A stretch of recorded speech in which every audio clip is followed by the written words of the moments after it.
Welcome back.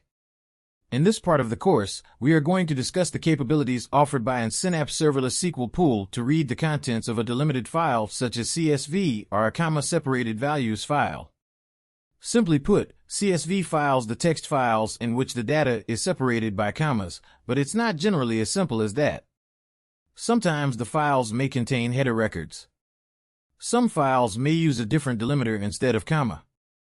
For example, we may use characters such as tab, pipe, etc. Rows could be terminated by different characters. Generally, a new line character is used, but it can be returned with a new line character. For example, sometimes the data within the files are coded to preserve the delimiter within the data items.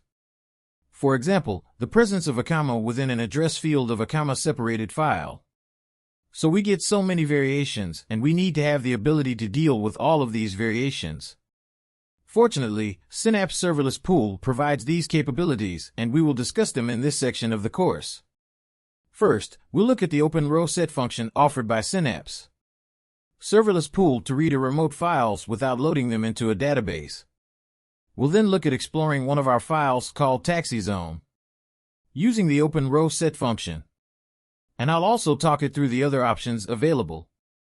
We will then look at specifying data types and collation for the data being read, and the benefits of doing that. We will then look at how to query a subset of columns and how that helps with performance and also the cost benefit.